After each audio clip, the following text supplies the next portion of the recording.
Okay, so the next thing we're going to do is we're going to set this motor up for the proper horsepower. This old motor is 1/5 horsepower. These rescue motors can do multiple different horsepowers. Now back in the day, they used to be able to just change the capacitor for the horsepower rating. It's no longer a thing.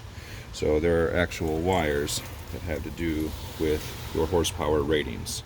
So in this case, we're going to use 1/5 horsepower because that's what this was. That is a medium-low speed. Yellow is your medium-low, and that's your line side of your common side of your power.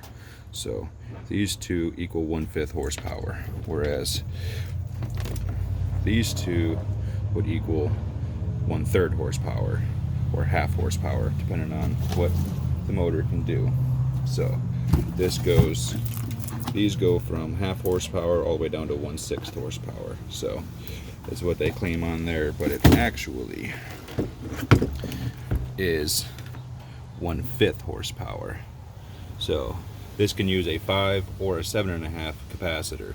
So a 5 capacitor will run it at 1/5 horsepower, whereas a 7.5 capacitor will actually make it 10% stronger. That's all the changing the capacitor does, makes it slightly stronger. So it will increase the horsepower slightly. So that would put it at 1/6 if we used a 7. But since this is a 1/5, we're going to use a 5 cap with our common side of our power and our medium-low speed. And so now we'll be able to match the RPMs as well as the horsepower of that. So that's going to slow the RPM down as well.